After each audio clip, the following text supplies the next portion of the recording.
자, 제9절 손괴죄입니다. 자, 손괴죄 서론 보기 전에 노트를 먼저 보시죠. 노트는 139페이지 펴보시면 자, 366조가 손괴죄고 그 밑에 공익건조물 파괴죄, 중손괴죄 등이 있고요. 특수손괴죄가 있고 경계침범죄가 있는데 여기 있는 모든 손괴죄는요. 미수가 있어요. 그 다음에 상습범위 없다. 자, 그런데 이 중자 붙은 범죄 있죠? 중자 붙은 범죄, 그 다음에 경계침범죄. 중자 붙은 범죄와 경계침범죄는 미수 처벌 조항이 없다. 그 중에서 이 경계침범죄가 미수가 없다는 것이 몇 번 출제가 되기도 했었습니다. 자, 그럼 다시 이 교재를 와서 보시면 자, 순수 재물죄고요. 그 다음에 손괴하는 거니까 비영득죄고 뭐 친족 상도례가 적용되지 않는다는 것은 앞에서 배웠고요. 상습범위 없어요. 자, 3번을 보시게 되면 이 중자 붙은 범죄 있죠? 중자 붙은 범죄, 경계침범죄는 미수를 처벌하지 않는다. 자, 조문갑니다. 자, 타인입니다. 타인의 재물, 그 다음에 문서, 전자기록 등을 손괴했을 때 손괴죄가 되는 거예요. 그러니까 타인의 재물이고 타인의 문서이고 타인의 전자기록 등이에요. 자, 밑에 보시게 되면 타인성이다. 타인 소유여야 한다 하는 것입니다. 자기 소유물이라든지 무주물은 손괴죄가 되지를 않아요.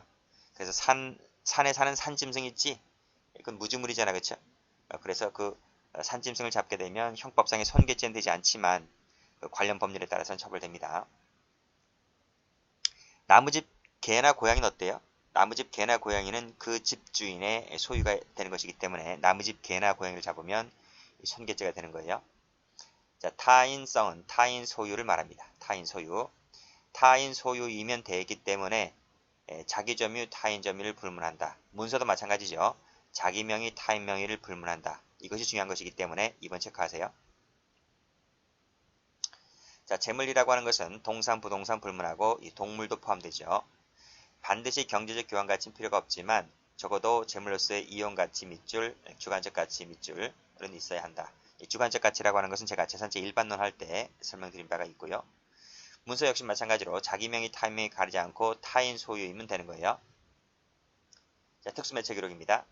자, 1번 같은 경우에 전자기록 특수매체에 수록된 데이터를 삭제하였다. 데이터 삭제 밑줄 그시고 그 다음에 데이터 내용의 일부를 변경했다. 이런 것은 손괴죄가 된다라고 하는 것인데 검찰 시험에 2번 정도 나왔기 때문에 이거 한번 체크 한번 해볼게요.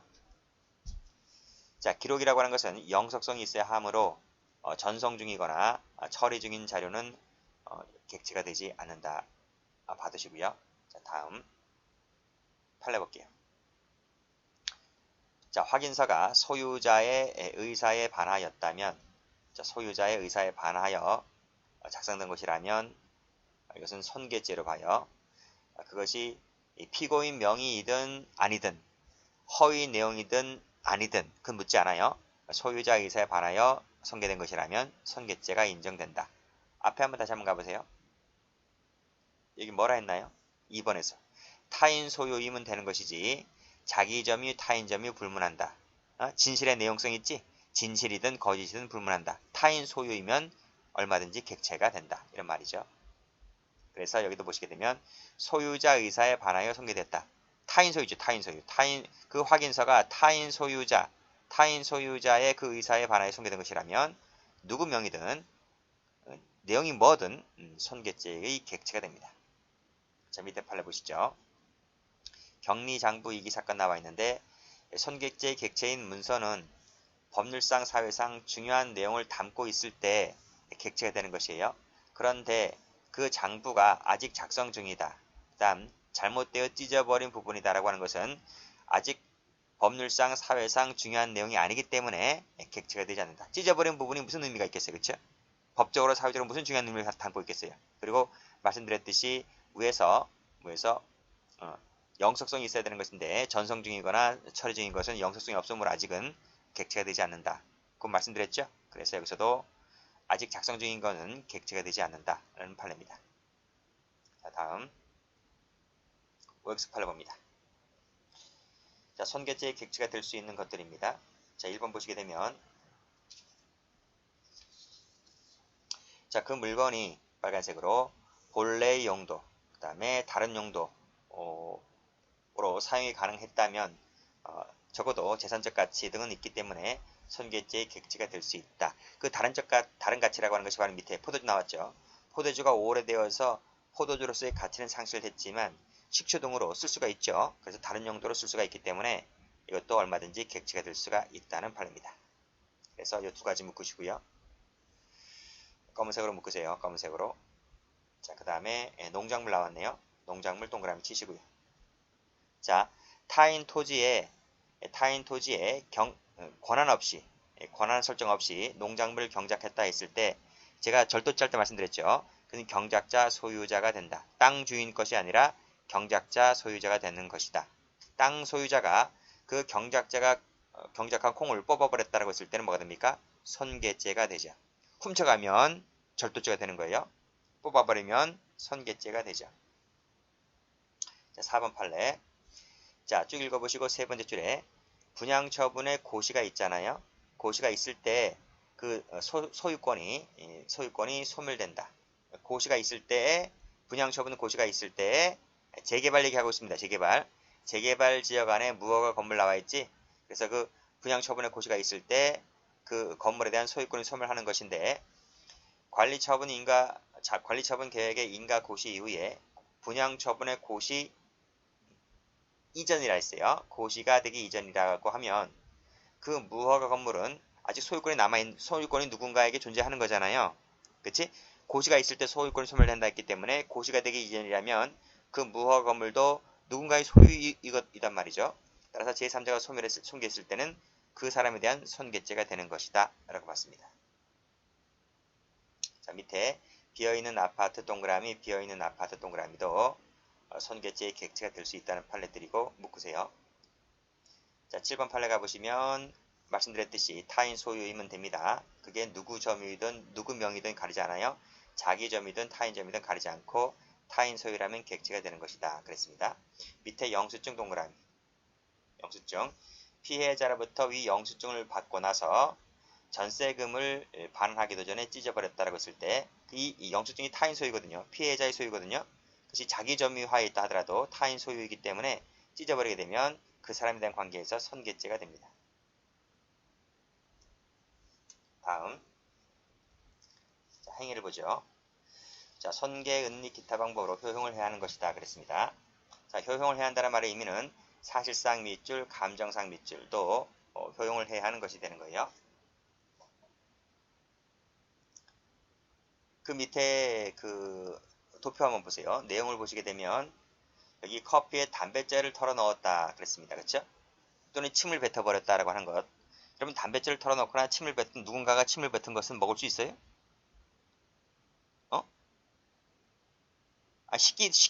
그 밥그릇 같은 경우도 그렇지 않나요? 누군가가 그 꼬맹이, 그 몇 살 된 되지도 아니한 꼬맹이 오줌을 그 받는 엄마들 있잖아, 그치? 그러면 그 손님이 와가지고 그것을 그 엄마가 설거지해서 내놓은 식기에다가 밥 먹고 국 떠다 먹을 수 있어요? 감정상.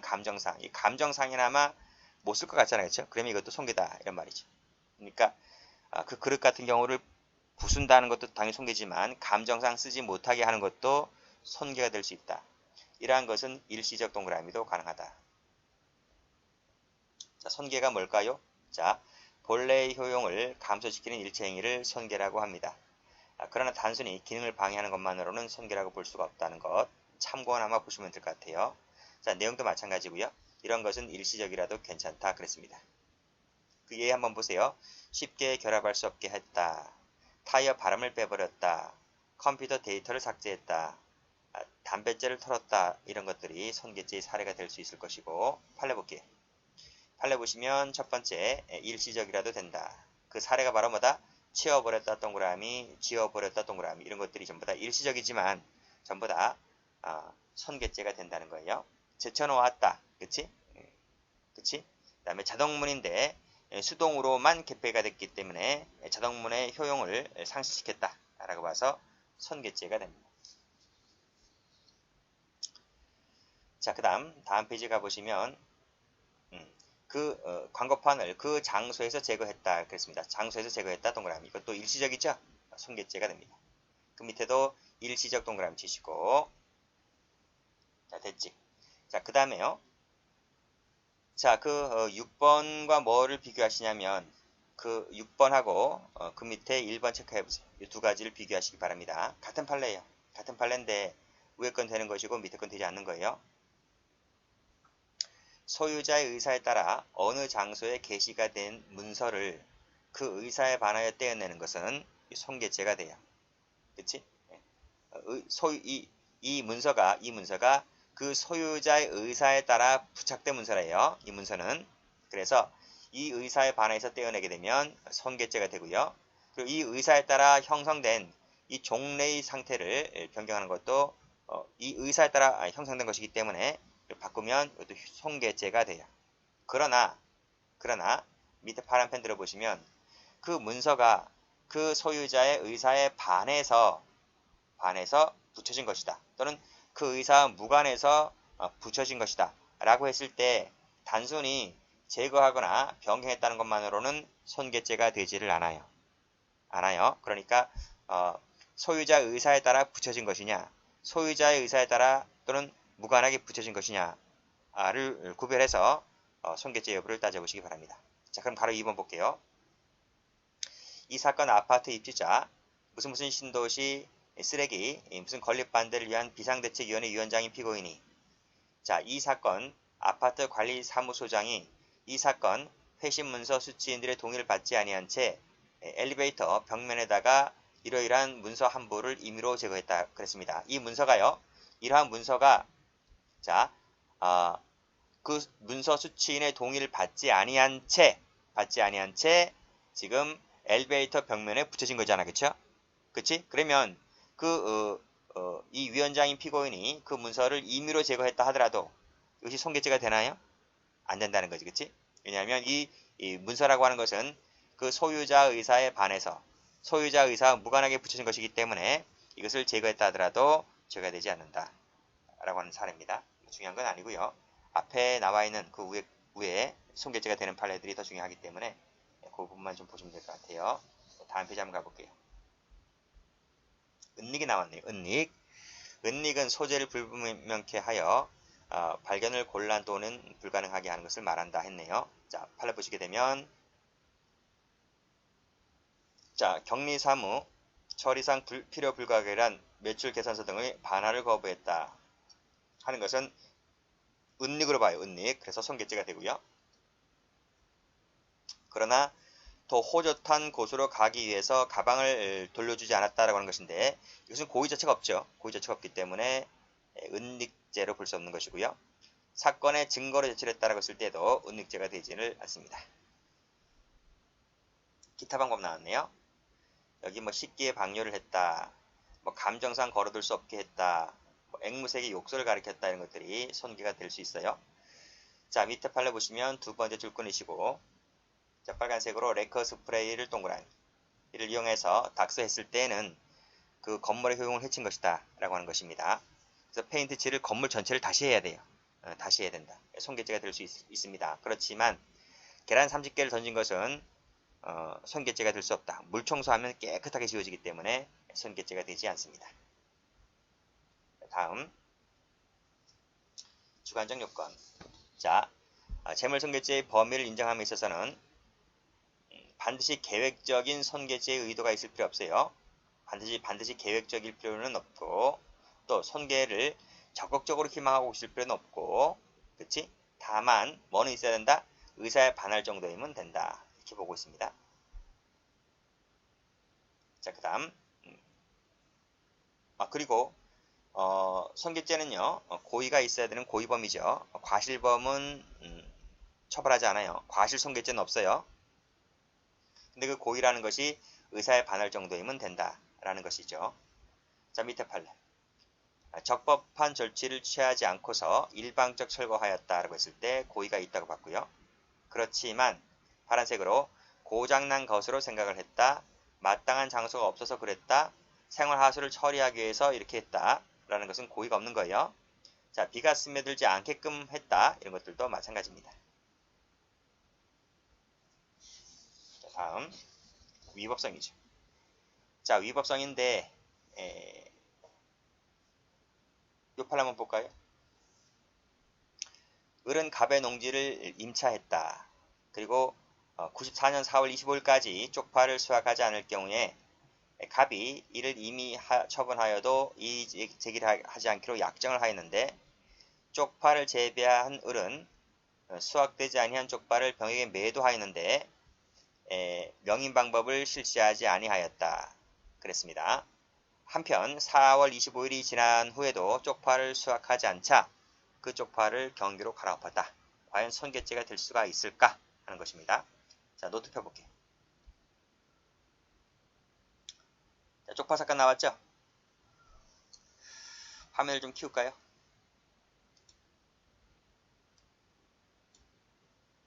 자, 보시면 갑이 이제 밭주인이죠. 밭주인. 임대인이죠. 그리고 을은 임차인입니다. 자, 갑이 그 밭을 을에게 세를 줬어요. 세를. 1년 세를 줬는데 그 임대 약정이 이랬어요. 임대 약정이. 임대 약정이 뭐였는가 하면 자, 94년 4월 25일까지 이 쪽파를 수확을 해라.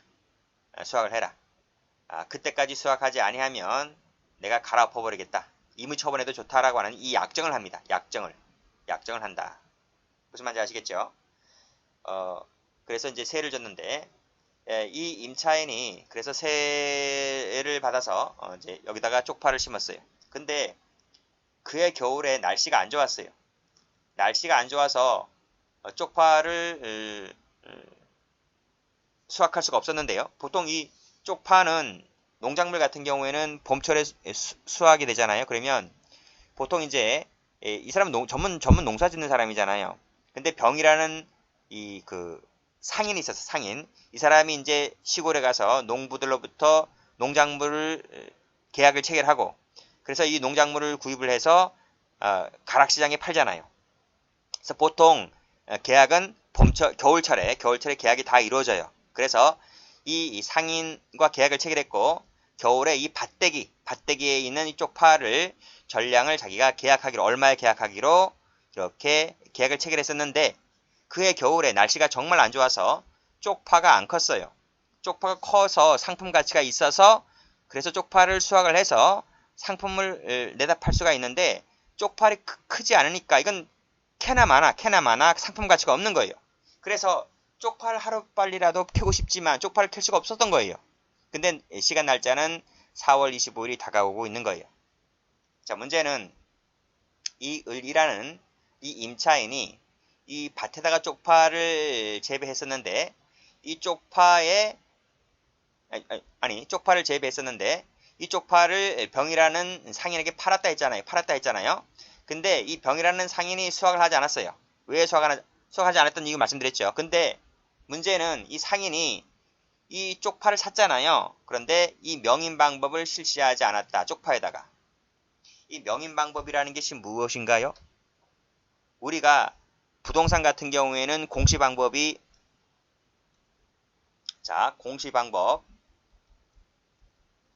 자, 부동산 같은 경우에는 등기란 말이에요. 그래서 땅이나 건물을 팔 때에는 소유권 명의가 넘어가야지 이 주인이 바뀌는 거잖아요. 그래서 등기를 해야지만 소유권이 넘어가는 거예요. 그래서 부동산 같은 경우는 공시 방법이 등기인 거예요.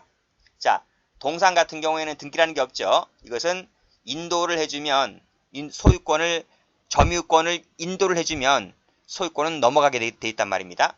자동차는 등록이고요. 등록을 해야지만 소유권을 취득하게 되는 것이고요. 그런데 이 농작물 같은 경우에는 어떻게 하면 소유권이 공시가 되나요?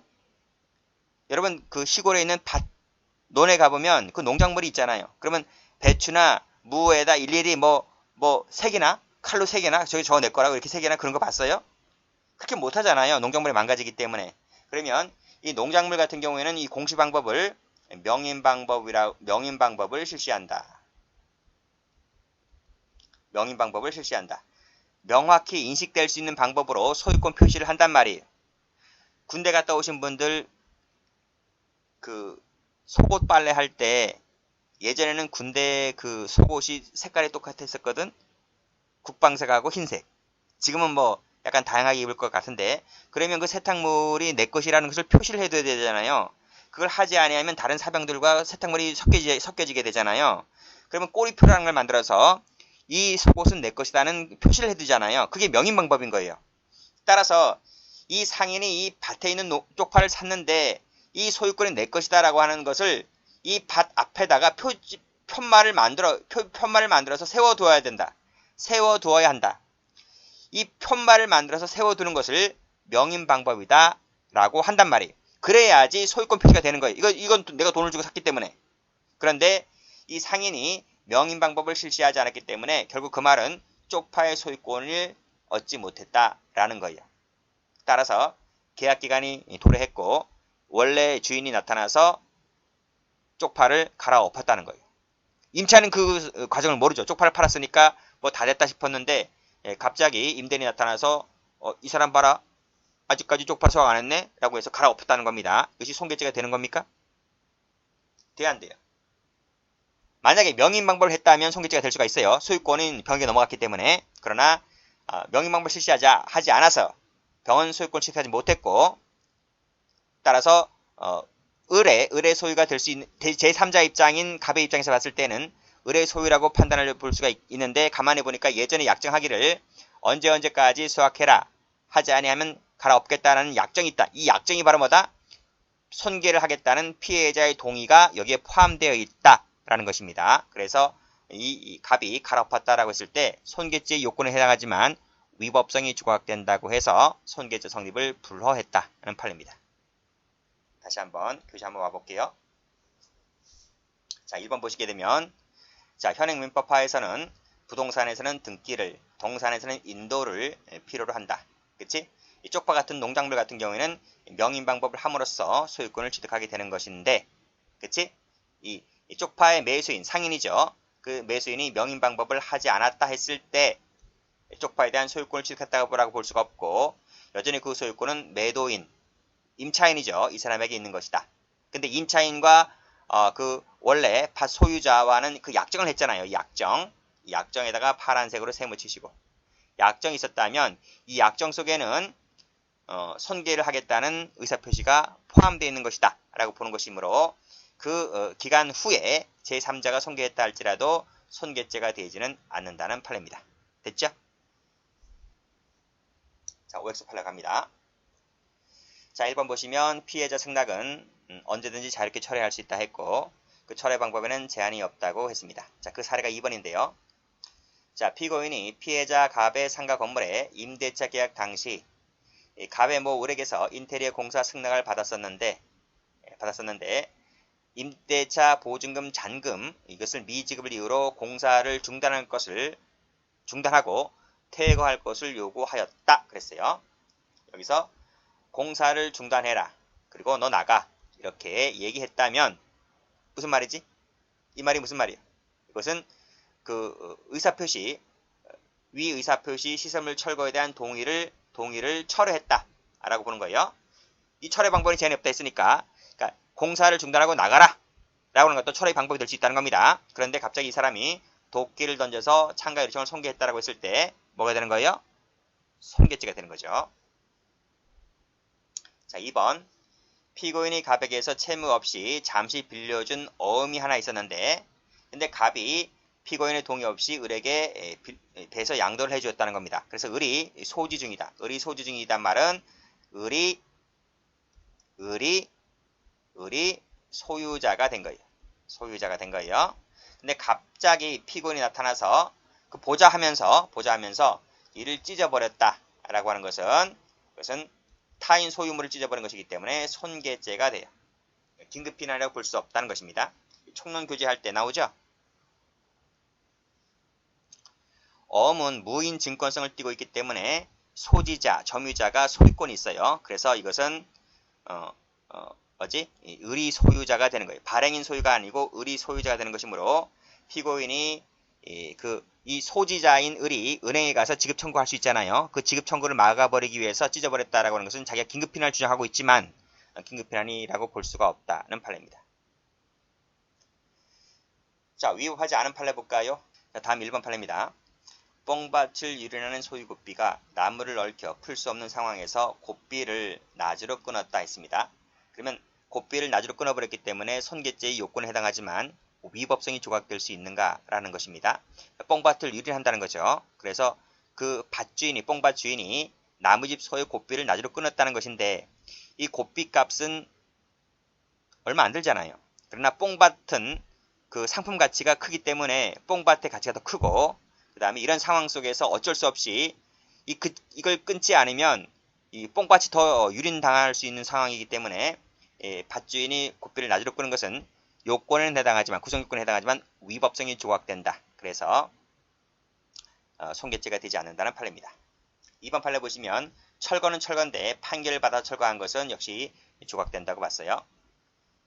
다음 문서죄와의 변경이 나와 있는데 자기 소유일 때는 죄가 안 돼요. 자, 그러나 타인 소유일 때는 말씀드렸지만 자기 명의, 타인 명의 가리지 않고 전부 다 손괴죄가 된다. 여기도 손괴죄는 가능해요.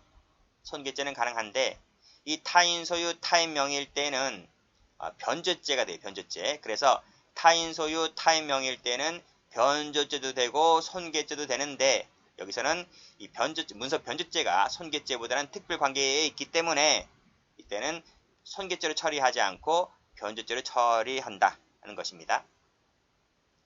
됐지? 그래서 올라가 보시면요. 1번 타인 명의의 문서 내용에 변경을 가했을 때는 여기 타인 명의죠. 여기 타인 명의죠. 타인 명의의 성격을 가했을 때는 변조죄, 변조죄다. 그렇지? 변조죄, 변조죄가 된다. 그래서 여기서는 변조죄가 되는 거예요.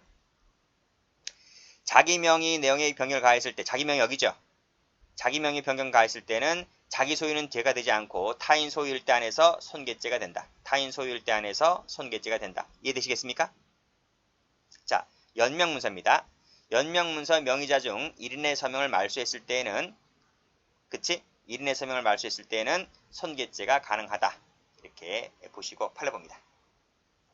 자, 자기 명의 문서라 할지라도 타인 기관에 접수가 되어 있다면 이것이 타인 소유가 되어버리거든요. 그치? 자, 여기서 뭐라 그랬어요? 타인 소유이고 자기 명의다라고 했을 때 손괴죄 된다 그랬죠? 그래서 1번 손괴죄가 됩니다. 자, 2번 어음이네요. 은행에 보관시키게 되면 이것이 은행 소유가 되어버립니다. 근데 그 일자를 지워버렸기 때문에 이건 은행 소유인 것을 손괴를 해버렸기 때문에 손괴죄가 되는 거예요. 전부 다 1번, 2번 다 타인 소유죠. 자, 3번이 연명문서입니다. 자, 타인의 이름을 추가로 기입하였다. 추가 기입 동그라미. 그래서 연속성을 끊어버렸지? 그랬을 때 손괴죄가 된다. 자, 공익 건조물 파괴죄는 됐고요. 자, 다음 페이지 가보시면 그 다음에 특수 손괴죄 나왔네요. 특수란 말의 의미는 전부 다 우리 앞에서 특수 폭행죄 할 때 전부 설명을 드렸습니다. 그래서 여기 위험한 물건을 휴대하여 손괴죄를 범했을 때 특수 손괴죄가 된다. 그치? 이 휴대라는 것은 휴대만 하면 되는 것이지 인식할 필요가 없다는 것 우리가 저 맨 앞에서 다 설명드렸어요. 자, 밑에 판례 볼게요. 1번 위험한 물건이 자동차입니다. 자동차를 휴대하고 다른 사람의 재물을 손괴를 하면, 그치? 휴대하고 손괴를 해버리면 뭐가 돼요? 손괴죄가 되는 거예요. 밑에도 자동차를 이용하여 손괴를 해버리면 특수 손괴죄가 돼요. 조문에서 뭐라 그랬습니까? 위험한 물건을 휴대하면 그 즉시 특수 손괴죄가 되는 거예요.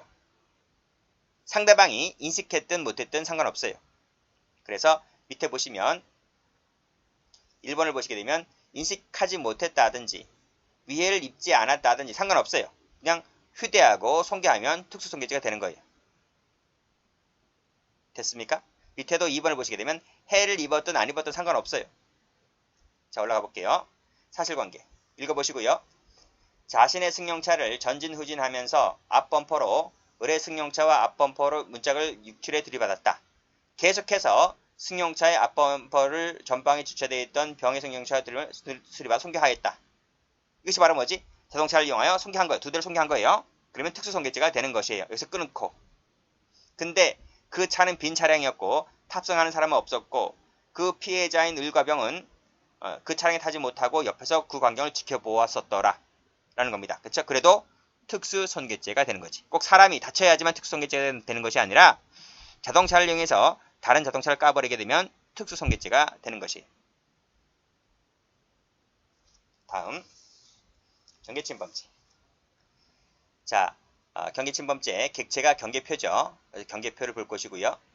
손괴, 이동, 제거, 기타 방법으로 토지 경계를 인식불능하게 했을 때 이것이 경계침범죄가 되는 겁니다. 인식불능이 나와줘야 돼요. 인식불능이라는 결과물이 나와줬을 때 경계침범죄가 되는 것이에요. 이 조문은 미수처벌정이 없습니다. 인식불능이 나와주지 않으면 미수가 되는 겁니다. 자, 노트 펴볼까요? 여기 나와있지. 그래서 경계침범죄는 경계표를 손괴, 이동, 제거, 기타 방법으로 표현했을 때 착수가 되지만 이 인식불능이 나와줬을 때 안에서 기수가 되는 겁니다. 인식불능이 나와주지 않는다면 미수가 될 것 같지만 미수처벌정이 없기 때문에 불가벌이다. 아시겠죠? 다시 오세요. 객체는 경계죠. 경계는 사실상 현존하는 경계이면 됩니다. 자, 그 밑에 경계는 객관적으로 통용되는 경계이면 되는 겁니다. 객관적 통용입니다. 주관적 X, 일방적으로 설정해 놓은 경계는 경계가 아니에요. X, 3번 체크하시고. 팔려볼게요. 자, 경계라 하는 것은 관습이든 또는 일반적으로 승인되어 왔다거나 또는 합의해서 정해진 것이라면 이것도 경계표가 될 수가 있고, 권한 있는 당국에 의해서 확정된 것이 아니라 할지라도 사실상의 경계표라고 지금까지 내려왔다면 이것도 경계가 된다. 이것을 부셔버리면 경계침범죄가 되는 것이에요. 경계라고 하는 것은 일시적도 가능합니다. 자, 밑에 경계는 반드시 법률상의 정당한 경계임을 요하지 않아요. 종래부터 일반적으로 승인되어 왔다든지 승인, 그 다음에 합의에 의해서 정해진 것이고 그것이 객관적으로 통용되어 왔다면 이것도 경계표가 될 수가 있다. 따라서 종래 통용되어 오던 경계가 법률상 정당한 경계인지 여부에 대해서 다툼이 있었다 할지라도 자, 그 다음 가로 열으세요. 그 사실상의 경계가 법률상 정당한 경계가 아니라는 점이 판결로 확정되었다는 그래서 객관성을 상실했다라고 볼 수 있을 만한 특단의 사정이 없다면 이 다툼이 있는 것도 뭐가 될 수 있다? 경계표가 될 수가 있다라는 거야. 그러니까 다툼이 있는 것이 당사자끼리 다툼이 있던 것이 법원에 가서 판결로 확정되어서 경계가 객관성을 상실했을 때 그게 경계표가 아닌 것이지. 여기까지 미술 가야 되겠네요. 그치? 다툼이 있던 경계가 법정에 가서 판결을 통해서 경계표로서의 객관성을 상실했을 때 안에서 경계표가 되지 않는 것이지, 그런 사정이 없다면 아직까지 여전히 이 다툼이 있는 경계표는 여전히 경계표로 봐야 한다라는 것이 판례입니다. 됐죠? 이 판례 체크하시고 출제가 된 적이 몇 번 있습니다. 자, 말뚝사건 볼게요. 자, 경계표에서 경계표라 하는 것은 승인되어 왔거나 합의에서 정해진 것이면 된다. 그리고 그 합의라는 것 자체가 위로 올라가 보시면 객관적으로 통용되어 온 것을 말한다.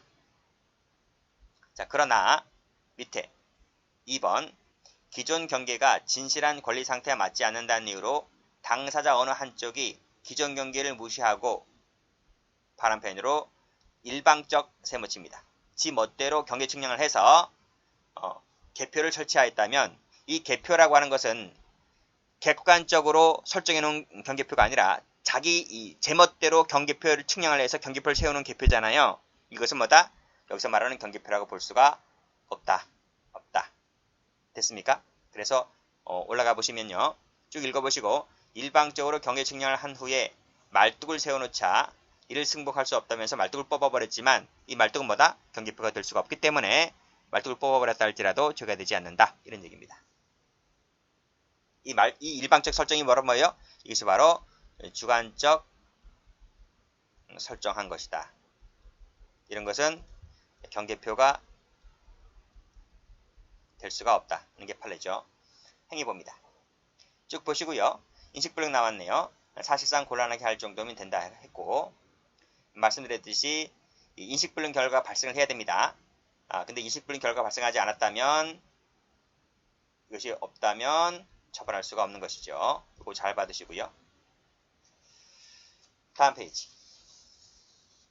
경계표라고 하는 것은요, 수목이라든지 유수를 통해서도 경계표가 될 수가 있어요. 유수는 흐르는 물줄기를 말합니다. 그 옛날 다 그러지 않았나요? 옛날 뭐 조선시대 뭐 다 그러지 않았나? 뭐 우리 지금이야 뭐 산업이 많이 발전했지만 측량기구가 다 있지만 예전에는 측량기구라는 게 어디 있어요, 그렇죠? 그래서 저 골짜기부터 어느 동네, 저 골짜기부터 또 다른 동네 이렇게 얘기하잖아요. 저기 저 산에 있는 저 나무부터는 어느 동네 이런 식으로 했단 말입니다. 그래서 그 수목이나 유수가 있는데 그 경계선 부분에 큰 조용소나무가 있었는데요. 그 조용소나무가 경계표 역할을 했었는데요. 그 조용소나무를 뽑아버렸다면 경계침범죄가 되는 것이죠. 자, 밑에 판례 인식불능하게 했을 때 이퀄 기수가 됩니다. 그러나 인식불능의 결과가 발생하지 않았다면 그때는 본죄가 성립할 수가 없다. 이퀄 무죄가 된다. 이렇게 필기하시고요. 자, 죄가 되는 거 봅니다. 타인 토지 8평을 침범하였다. 동그라미. 뽑아버렸다. 동그라미. 전부 다 죄가 되죠. 그러나 밑에 보시면 담벽의 연장선상에 추가로 담벽을 설치했다. 추가 담벽 설치했습니다. 이것은 경계표를 건드린 게 아니지. 경계표를 건드리지 않았기 때문에 침범죄가 되지 않고요. 밑에 판례도 지붕 위로 나오게 해야겠다. 세모 이런 것들도 경계표를 건드리지 않았기 때문에 경계침범죄가 되지를 않습니다. 자, 3번 판례 보시게 되면 인식불능의 결과가 나오지 않았대요. 그렇지? 인식불능의 결과가 나오지 않았기 때문에 죄가 되지 않는 것이고요. 경계도 그 사람과 나와의 토지가 이전부터 경계구 구분이 되어 있지 않았어요. 명확하지도 않았고 또 결과물도 나오지 않았기 때문에 죄가 되지 않는다. 이런 취지입니다. 여기까지 합니다.